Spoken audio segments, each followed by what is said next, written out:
जरा एक दृश्य की कल्पना करने की कोशिश करते हैं।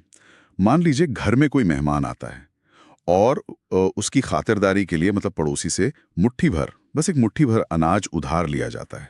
ओ, एक बहुत ही आम सी बात लगती है ये तो। बिल्कुल, कोई भी यही सोचेगा कि अगली फसल पे थोड़ा ज्यादा अनाज देकर हिसाब बराबर कर देंगे। लेकिन क्या कोई ये सोच सकता है कि वो एक मुट्ठी अनाज किसी की पूरी आजादी छीन लेगा? ओ, शायद कोई नहीं सोच सकता। है ना? किसी की पूरी जिंदगी को निगल जाएगा। और बात यहीं खत्म नहीं होती। मरने के बाद भी, मरने के बाद जो बच्चा है वो भी उसी एक मुट्ठी अनाज के कर्ज के कारण गुलाम बन जाएगा। मतलब ये सुनने में तो एकदम किसी खौफनाक फिल्म की कहानी जैसी लगती है। हाँ, एकदम डरावनी फिल्म जैसी। लेकिन आज की इस गहन चर्चा में, यानी हमारी इस डीप डाइव में, हम जिस विषय की गहराइयों में उतरने वाले हैं वो कोई फिल्म नहीं है, वो हमारे ही समाज का एक बहुत बहुत कड़वा सच है। बिल्कुल सच है। तो आज का हमारा विषय है मध्य प्रदेश बोर्ड कक्षा 11 की हिंदी पाठ्य पुस्तक से ली गई मुंशी प्रेमचंद की बहुत ही मशहूर कहानी सवा सेर गेहूं। ओह, प्रेमचंद की कालजयी कहानियों में से एक है ये। सही कहा। और इस डीप डाइव में हमारा जो मिशन है वो सिर्फ इस कहानी की समरी बताना नहीं है, बल्कि उस तंत्र को, उस पूरे सिस्टम को डिकोड करना है जो दिखाता है कि कैसे कर्ज और ये भारी ब्याज का जाल सिर्फ एक आर्थिक समस्या नहीं है। हाँ, वो सिर्फ पैसों तक सीमित नहीं है। बिल्कुल, वो पीढ़ियों को गुलाम बनाने वाला एक बेहद खतरनाक मनोवैज्ञानिक हथियार है। देखिए, मैं यहाँ ये जोड़ना चाहूंगी कि प्रेमचंद के साहित्य की जो सबसे बड़ी ताकत है वो यही है। मतलब जब हम उनकी कहानियां पढ़ते हैं ना, तो वो केवल एक कोरी कल्पना नहीं होती। वो एक आईना है। हाँ, वो उस समय के भारतीय ग्रामीण समाज का एक जीता जागता दस्तावेज है। और ये जो कहानी है सवा सेर गेहूं, इसकी अहमियत इसलिए भी बहुत ज्यादा हो जाती है क्योंकि ये हमें दिखाती है कि कैसे जो संस्थागत शोषण होता है कि कैसे धर्म, समाज, कानून और अज्ञानता, ये चारों चीजें जब मिल जाती हैं तो कैसा चक्रव्यूह रचती हैं। और उस चक्रव्यूह में फंसने के बाद एक सीधा साधा इंसान, वो बेचारा कभी बाहर नहीं आ पाता। तो चलिए इस चक्रव्यूह के पहले दरवाजे से ही शुरुआत करते हैं। हमारी इस चर्चा का जो केंद्र में इंसान है उसका नाम है शंकर। हाँ, शंकर। स्रोतों में शंकर का जो चित्रण है वो काफी दिलचस्प है। मतलब वो कोई ऐसा व्यक्ति नहीं है जो बहुत बड़ी बड़ी महत्वाकांक्षाएं रखता हो। एकदम सीधा साधा आदमी। हाँ, एक बेहद सीधा साधा, अनपढ़ और गरीब किसान। उसके बारे में एकदम स्पष्ट लिखा है कि वो छल प्रपंच तो जानता ही नहीं है। बस दिन भर खेतों में हाड़ तोड़ मेहनत की, जो भी रूखा सूखा मिला खा लिया और सो गया। लेकिन उसकी जिंदगी में भूचाल तब आता है जब जब एक शाम एक महात्मा उसके दरवाजे पर आ जाते हैं। बिल्कुल। अब देखिए, शंकर के घर में खाने को उस वक्त सिर्फ जौ है। जौ यानी बार्ली। हाँ, बार्ली।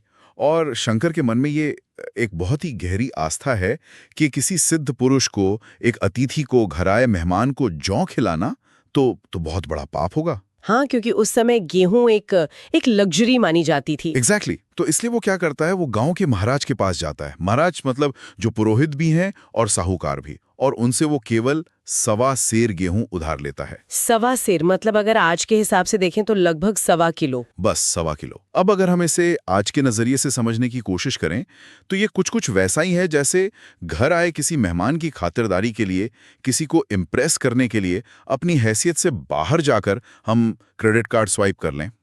ये एनालॉजी काफी दिलचस्प है ना? लेकिन ये एक ऐसा क्रेडिट कार्ड है जिसकी कोई लिमिट नहीं है और जिसका इंटरेस्ट रेट यानी जो ब्याज दर है वो अनंत होने वाला है। मैं कहूंगी कि ये एनालॉजी बहुत सटीक है, लेकिन उस क्रेडिट कार्ड वाले उदाहरण में हमें एक और परत जोड़नी होगी। अच्छा, वो क्या? कल्पना कीजिए कि वो एक ऐसा क्रेडिट कार्ड है जिसका बैंक आपको कभी कोई स्टेटमेंट ही नहीं भेजता। बाप रे, मतलब आपको पता ही नहीं कि बिल कितना आ रहा है। बिल्कुल, आपको पता ही नहीं चलता कि आप पर कितना कर्ज चढ़ रहा है। और यहाँ जो सबसे ध्यान देने वाली बात है ना, वो है शंकर का मोटिव, मतलब उसकी प्रेरणा। उसने क्यों कर्ज लिया? हाँ, शंकर ने ये कर्ज किसी जुए के लिए नहीं लिया था, किसी ऐशो आराम के लिए या किसी लालच में नहीं लिया था। वो तो बस मेहमान नवाजी कर रहा था। एग्जैक्टली। उसकी बर्बादी की जो नींव है वो उसके अच्छे इरादों पर और उसके सामाजिक कर्तव्य की भावना पर रखी गई थी। हमारे समाज में जो अतिथि देवो भाव वाली बात है, जो गहरी सांस्कृतिक भावना है। हाँ, शंकर बस उसी के बोझ तले दबा था। तो उसने क्या किया, उसने महात्मा को 1.25 सेर गेहूं पीस कर खिलाया। महात्मा जी आशीर्वाद देकर चले गए। और उसके बाद जब फसल कटी तो शंकर ने खलिहान से महाराज को थोड़ा ज्यादा अनाज, जिसे उस समय खलिहानी कहते थे, वो दे दिया। मतलब फसल का एक हिस्सा? हाँ, उसने पसेरी भर यानी लगभग 5 सेर गेहूं महाराज को दे दिया। एक मिनट 1.25 सेर के बदले 5 सेर? जी, तो अगर टेक्निकली देखा जाए तो उसने जो मूल रकम थी उसे कहीं ज्यादा वापस कर दिया था। बिल्कुल कर दिया था। और उसने ये मान लिया कि बस हिसाब बराबर हो गया है। उसने तो मान ही लिया था। देखिए, शंकर हिसाब किताब में बहुत कच्चा था। वो उसी पुरानी दुनिया के भरोसे में जी रहा था, जहां जहां जुबान की कीमत होती थी, जहां कागज पत्तर की जरूरत नहीं होती थी। हाँ, तो उसने महाराज से कोई रसीद नहीं मांगी, कोई एकदम साफ बात नहीं की कि महाराज वो 1.25 सेर गेहूं का हिसाब चुकता हो गया ना। उसने ऐसा कुछ नहीं पूछा। और मुझे लगता है यही से महाराज की असल चाल शुरू होती है। बिल्कुल, महाराज ने वो जो अतिरिक्त अनाज था, वो खलियानी, वो तो खुशी खुशी रख ली, लेकिन अपने बही खाते में उस 1.25 सेर गेहूं के कर्ज को जिंदा रखा। ये तो बहुत ही... हाँ, महाराज के लिए शंकर की जो ये सरलता थी, ये जो उसका अनपढ़पन था, वो एक बहुत बड़ा अवसर था। लेकिन यार, सॉरी, मतलब मेरा कहने का मतलब है कि महाराज की चाल का जो सबसे खौफनाक हिस्सा था वो उनका चुप रहना था। बिल्कुल, साइलेंस। कहानी में जो सबसे बड़ा मोड़ आता है वो ये है कि पूरे 7 साल बीत जाते हैं। 7 साल? पूरे 7 साल। और इन 7 सालों में महाराज एक बार भी शंकर से अपने गेहूं नहीं मांगते। अब ये कोई भूल तो हो नहीं सकती? नहीं, भूल तो बिल्कुल नहीं थी। और इन 7 सालों में शंकर की जो जिंदगी है वो पूरी तरह पलट जाती है। मतलब उसका अपने भाई से बंटवारा हो जाता है। वो एक स्वतंत्र किसान से गिरकर एक दिहाड़ी मजदूर बन जाता है। उसकी माली हालत एकदम जर्जर हो जाती है, एकदम खराब। और फिर एक दिन राह चलते अचानक शंकर को टोक देते हैं और कहते हैं कि अरे शंकर, कल आके अपने बीज बैंक का हिसाब कर ले, तेरे यहाँ 5.5 मन गेहूं कब के बाकी पड़े हैं। 5.5 मन? वही तो। अब जरा इस गणित को समझते हैं। 1.25 सेर से सीधा 5.5 मन। 5.5 मन का मतलब होता है लगभग 220 किलो गेहूं। बाप रे! एक मुट्ठी भर अनाज अचानक से 2.25 क्विंटल बन गया है। ये तो इतना बेतुका है कि कोई भी आम इंसान इसे सुनकर सीधा बगावत कर देगा। बिल्कुल कर देगा। तो मेरा सवाल यह है कि शंकर ने ऐसा क्यों नहीं किया? जब उसके पास 5.5 मन गेहूं देने की कोई हैसियत ही नहीं थी, तो उसने उसी वक्त पलटकर क्यों नहीं बोला कि भाई मैं इस फर्जी बही खाते को नहीं मानता? देखिए, ये एक बहुत ही लाजमी सवाल है, और इसका जवाब समझने के लिए हमें उस समय के जो सिस्टम था और शंकर का जो मनोविज्ञान था, उसके ठीक बीच में उतरना होगा। अच्छा। महाराज ने बहुत ही चतुराई से शंकर की जो सबसे बड़ी कमजोरी थी, उसका इस्तेमाल किया। और वो कमजोरी क्या थी? उसकी धार्मिक आस्था। जब शंकर ने एकदम हैरान होकर विरोध किया और याद दिलाया कि उसने कई बार खलियानी में अनाज दिया है, तो महाराज साफ मुकर गए। उन्होंने माना ही नहीं? बिल्कुल नहीं माना। महाराज ने कहा कि अरे वो तो तुम्हारी श्रद्धा थी, ब्राह्मण को दान था, उसका इस कर्ज से क्या लेना देना। मतलब दान को अलग कर दिया और कर्ज को अलग? हाँ, और फिर महाराज ने सीधे धर्म और नरक के डर को अपना हथियार बनाया। उन्होंने शंकर से कहा, जिसके घर से चाहे लाओ, मैं तो छटांग भर भी नहीं छोड़ूंगा। यहाँ नहीं दोगे तो भगवान के घर तो दोगे। भगवान के घर क्या जवाब दोगे? ये सच में बहुत ही शातिर दिमाग की उपज है। बहुत शातिर। मतलब आपको किसी को डराने के लिए पुलिस की या अदालत की जरूरत ही नहीं है, अगर आप उसे सीधे नरक की आग का डर दिखा सकें। एग्जैक्टली। शोषक ने धर्म को एक अदृश्य बेड़ियों की तरह इस्तेमाल किया, जिससे पीड़ित खुद को खुद ही बांध ले। सही कह रही हूं मैं। शंकर एक ईश्वर से डरने वाला आदमी था। वो इस दुनिया के न्याय तंत्र से या जमींदारों से तो एक बार शायद लड़ने की सोच भी लेता। हाँ। लेकिन भगवान के घर जवाब देने का जो वो मनोवैज्ञानिक बोझ था ना, वो उसे बर्दाश्त नहीं कर सकता था। वो उसके लिए बहुत भारी था। और संस्थागत धर्म का इतिहास में अक्सर इसी तरह इस्तेमाल हुआ है, निचले तबके को उनके शोषण के खिलाफ आवाज उठाने से रोकने के लिए। बिल्कुल। और इसी मनोवैज्ञानिक डर का नतीजा ये हुआ कि शंकर ने हार मान ली। उसने 60 रुपए का एक कानूनी दस्तावेज अपने नाम लिखवा लिया। 60 रुपए? 60 रुपए। और उस जमाने में ये कोई छोटी मोटी रकम नहीं थी। ये एक मजदूर के लिए जीवन भर की कमाई जैसी थी। ये उन 5.5 मन गेहूं की कीमत तय की गई थी। और मुझे पक्का यकीन है महाराज ने इसमें भी कोई खेल किया होगा। बिल्कुल किया। उस दस्तावेज में महाराज ने सिर्फ वो मूल 60 रुपए ही नहीं लिखे, बल्कि 3 रुपए सैकड़े का भारी सूद, यानी 36% सालाना ब्याज। बाप रे, 36%। हाँ, और स्टैम्प पेपर का जो खर्च था वो भी उसी में जोड़ दिया। और यहां पर आप सिस्टम की मिली भगत देखिए। कानूनी दस्तावेज जो असल में जो न्याय के लिए बने हैं, उनका इस्तेमाल एक अनपढ़ किसान को पूरी तरह से फंसाने के लिए किया गया। महाराज के पास वो स्टैम्प पेपर था जो अदालत की नजर में एक वैलिड सबूत है, एक वैध दस्तावेज है। बिल्कुल। और शंकर के पास क्या था? सिर्फ उसकी सच्चाई, जिसका उस तंत्र में, उस अदालत में कोई वजूद ही नहीं था। सही कहा आपने। कानून अक्सर उन लोगों के हाथ का खिलौना बन जाता है जो उसे अच्छे से समझते हैं। हाँ। और मैं यहाँ एक बात और जोड़ दूं, महाराज की वो जो 7 साल की खामोशी थी ना, वो कोई भूल नहीं थी। ओह, वो एक स्ट्रैटेजी थी। पूरी तरह से एक सोची समझी रणनीति थी। वो एक चतुर शिकारी की तरह उस कर्ज के पहाड़ बनने का इंतजार कर रहे थे। सही बात है। वो अच्छे से जानते थे कि अगर पहले या दूसरे साल में शंकर को टोकते तो कर्ज कुछ सेर गेहूं का होता, और शंकर उसे आसानी से चुका देता। एग्जैक्टली। और वो चाहते ही नहीं थे कि कर्ज चुके, वो चाहते थे कि कर्ज इतना बड़ा हो जाए कि शंकर के लिए उसे चुकाना गणित के हिसाब से मैथमेटिकली असंभव हो जाए। ये सुन के ऐसा लगता है जैसे शंकर किसी ऐसी भूल भुलैया में फंस गया था जिसका कोई दरवाजा ही नहीं था, कोई निकास नहीं था। लेकिन जो चीज मुझे सबसे ज्यादा प्रभावित करती है वो है शंकर का संघर्ष। मतलब वो आदमी हार नहीं मानता है। बिल्कुल नहीं। वो दस्तावेज लिखवाने के बाद 1 साल तक जो करता है वो सच में किसी कठोर तपस्या से कम नहीं है। वो बहुत मेहनत करता है। हाँ, स्रोत बताते हैं कि वो अपना खाना आधा कर देता है। मतलब वो दोपहर की रोटियां खानी बंद कर देता है। अब सोचिए, एक गरीब मजदूर की जिंदगी में वैसे भी क्या ही शौक होते हैं। उफ, बस 2 वक्त की रोटी। हाँ, और शंकर को सिर्फ चिलम और तंबाकू का थोड़ा शौक था। वो उसे भी पूरी तरह छोड़ देता है। हाड़ तोड़ मेहनत करता है। सर्दी के मौसम में उसके पास ओढ़ने के लिए, बचने के लिए पर्याप्त कपड़े नहीं हैं। वो ठंड में कांपता रहता है, लेकिन एक एक पैसा जोड़ता है। और ये सब करके अपने खून पसीने की कमाई से वो पूरे 60 रुपए जोड़ लेता है। ये सच में बहुत बड़ी बात थी उसके लिए। बिल्कुल। 1 साल की ये जो तपस्या है वो रंग लाती है। वो दौड़कर महाराज के पास जाता है 60 रुपए लेकर। उसे लगता है कि बस आजादी अब मिली गई। लेकिन महाराज उसे लेने से साफ मना कर देते हैं। महाराज कहते हैं कि नहीं, पहले ब्याज के 15 रुपए और लाओ, तभी ये 60 रुपए जमा होंगे। अब ये वाकया कुछ ऐसा है जैसे आप कोई मैराथन दौड़ रहे हो। हाँ, आप अपने शरीर की हर एक मांसपेशी को तोड़कर हांफते हुए बस फिनिश लाइन पर पहुंचे। और जब आप लाइन पार करने वाले हो तो रेस का आयोजक आपको बताए कि सॉरी, फिनिश लाइन तो 10 मील और आगे खिसका दी गई है। ये एनोलॉजी एकदम सटीक बैठती है यहाँ। तो मेरा एक सीधा सा सवाल है कि आखिर महाराज ने वो मूल रकम, कम से कम वो 60 रुपए तो रख ही लिए होते। उससे शंकर का कर्ज तो कुछ कम हो जाता। देखिए, ये इस पूरी कहानी का सबसे क्रूर और मैं कहूँगी सबसे अहम हिस्सा है। इस सवाल का जवाब इस बात में छिपा है कि जो साहूकारी व्यवस्था है उसका अंतिम लक्ष्य क्या होता है। अच्छा। महाराज का जो असली उद्देश्य था वो वे 60 रुपए वापस पाना था ही नहीं। 1 मिनट, मतलब उन्हें पैसे नहीं चाहिए थे?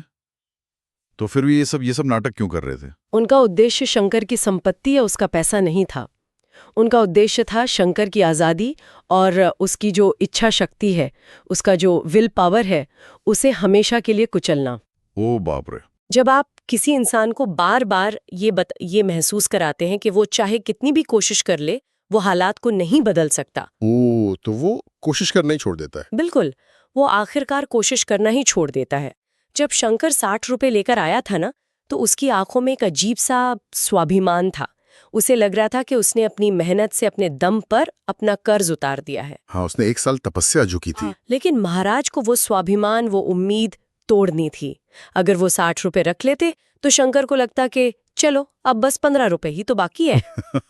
वो फिर से मेहनत करता। हाँ, वो फिर मेहनत करता और आजाद हो जाता। लेकिन महाराज ने जब वो 60 रुपए ठुकराए तो उन्होंने शंकर के दिमाग में ये बात डाल दी कि उसकी 1 साल की तपस्या का, उसकी मेहनत का कोई मोल ही नहीं है। इस सच में ये एक बहुत ही भयानक बात है। मतलब ये सिर्फ पैसे लूटना नहीं है, ये किसी इंसान की आत्मा को मार देना है। सही कहा। स्रोत में जो बात कही गई है कि शंकर आशाहीन होकर उदासीन हो गया, वो इस स्थिति को पूरी तरह बयां करती है। उसे समझ आ गया कि वो इस सिस्टम के सामने, इस व्यवस्था के सामने एक चींटी से भी छोटा है। बिल्कुल। वो आर्थिक रूप से तो पहले ही शोषित था, लेकिन उस दिन उसका मनोवैज्ञानिक कत्ल हो गया। अब शंकर को समझ आ गया था कि उसके सिर पर जो ऋण का, जो कर्ज का बोझ है, वो एक ऐसा पहाड़ है जिसे वो कभी नहीं हटा सकता। महाराज ने उसे मानसिक रूप से पूरी तरह अपना गुलाम बना लिया था। और इसके बाद जो घटनाक्रम सामने आता है वो इस पूरी चर्चा का सबसे डरावना और दुखद हिस्सा है। इस घटना के 3 साल और बीत जाते हैं। शंकर ने जो 60 रुपए इतनी मुश्किल से जोड़े थे, वे शायद उसकी उदासी में, घर के खर्चों में और बीमारी में कहीं खत्म हो जाते हैं। हाँ, बचते ही नहीं है। शुरू हुई थी वो अब 120 रुपए के एक ऐसे दैत्य में बदल चुकी थी जिसे हराना नामुमकिन था। नामुमकिन। अब महाराज शंकर को बुलाते हैं और अब वे अपना असली मोहरा चलते हैं। वे शंकर के सामने प्रस्ताव रखते हैं कि वो उनका बंधुआ मजदूर बन जाए। यहाँ महाराज के शब्द बहुत ही स्पष्ट हैं। वे शंकर से कहते हैं, गुलामी समझो चाहे मजदूरी समझो, मैं अपने रुपए भराए बिना तुमको कभी ना छोड़ूंगा। एकदम सीधी धमकी। हाँ, अब शंकर के पास कोई विकल्प था ही नहीं। ना उसके पास पैसा था, ना लड़ने की कोई ताकत बची थी, और ना ही कोई उम्मीद थी। वो अंदर से एकदम टूट चुका था। बिल्कुल, वो इतना टूट चुका था कि उसने बिना किसी विरोध के एकदम चुपचाप महाराज की ये शर्त मान ली। और इसके बाद क्या होता है? एक इंसान के जीवन के अमूल्य 20 साल, पूरे 20 सालों तक शंकर महाराज के यहाँ जानवरों की तरह काम करता है। वो जानवरों की तरह, सुबह से लेकर रात तक। और उसे इसके बदले में मिलता क्या है? सिर्फ इतना खाना कि वो जिंदा रह सके। हाँ। और अगले दिन फिर से महाराज के खेतों में खट सके। हाँ। 20 साल तक एक बंधुआ मजदूर की तरह काम करने के बाद अंततः एक दिन वो इस दुनिया से चला जाता है। काम करते करते ही उसकी सांसें टूट जाती हैं। ये बहुत ही दर्दनाक है। 1.25 सेर गेहूं ने एक इंसान का पूरा जीवन निगल लिया। हाँ। लेकिन मुझे लगता है कि इस कहानी का जो सबसे बड़ा सदमा है वो यहाँ नहीं है। मौत भी शंकर को इस कर्ज से पूरी तरह आजाद नहीं कर पाई। जी हाँ। और यही वो बिंदु है जहाँ ये कहानी सिर्फ एक व्यक्ति की त्रासदी से बढ़कर एक पूरी पीढ़ी की त्रासदी बन जाती है। Generational slavery. बिल्कुल। शंकर के मरने के बाद भी महाराज का वो जो बही खाता है वो चालू रहता है। शंकर का जो युवा बेटा है, महाराज अब उसकी गर्दन पकड़ लेते हैं। हाँ। क्योंकि उस व्यवस्था का नियम ही यही था कि पिता की संपत्ति के साथ साथ उसका जो कर्ज है वो भी बेटे को विरासत में मिलता है। मतलब ये तो शंकर ने अपनी पूरी जिंदगी, अपनी जवानी, अपना बुढ़ापा, सब कुछ महाराज के नाम कर दिया।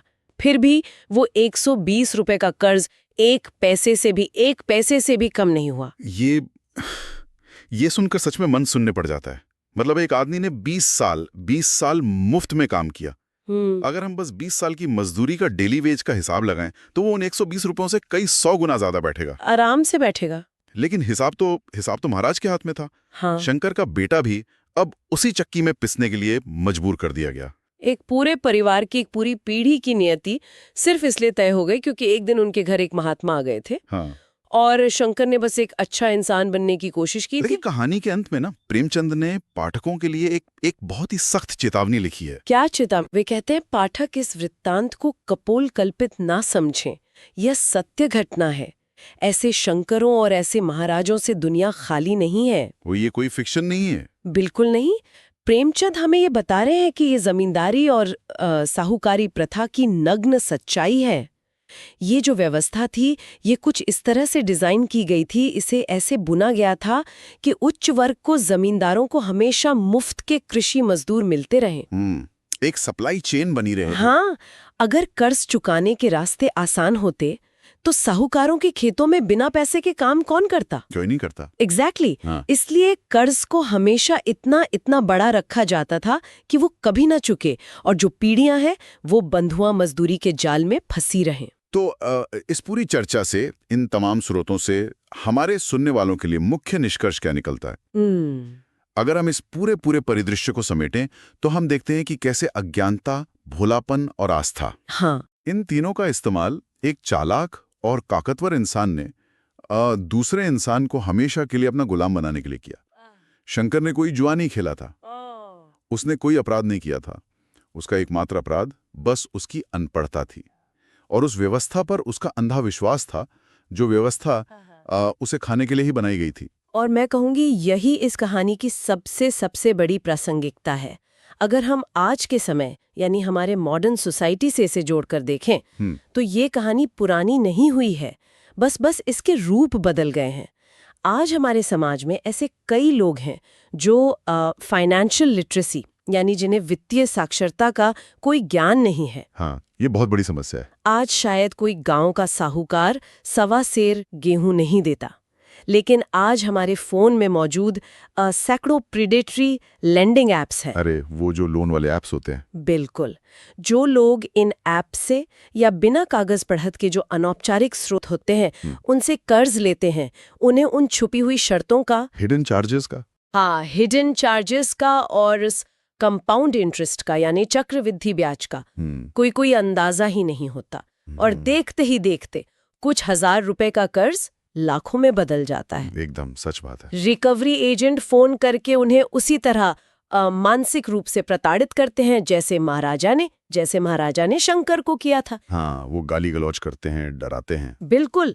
और अंततः वे लोग भी इसी तरह एक अंतहीन जाल में फंसकर अपनी आजादी, अपनी शांति और कई बार तो अपना जीवन तक खो देते हैं, सुसाइड कर लेते हैं। हाँ, तो देखिए, तंत्र का नाम बदल गया है, शोषक का चेहरा बदल गया है, लेकिन शोषक और शोषित का जो वो मनोविज्ञान है ना, वो साइकोलॉजी आज भी बिल्कुल वैसी ही है। ये एक बेहद सटीक और सच कहूं तो डराने वाली तुलना है। अज्ञानता, चाहे वो गणित की हो या कानूनी दांव-पेच की हो, वो हमेशा शोषण के लिए एक खुला दरवाजा छोड़ देती है।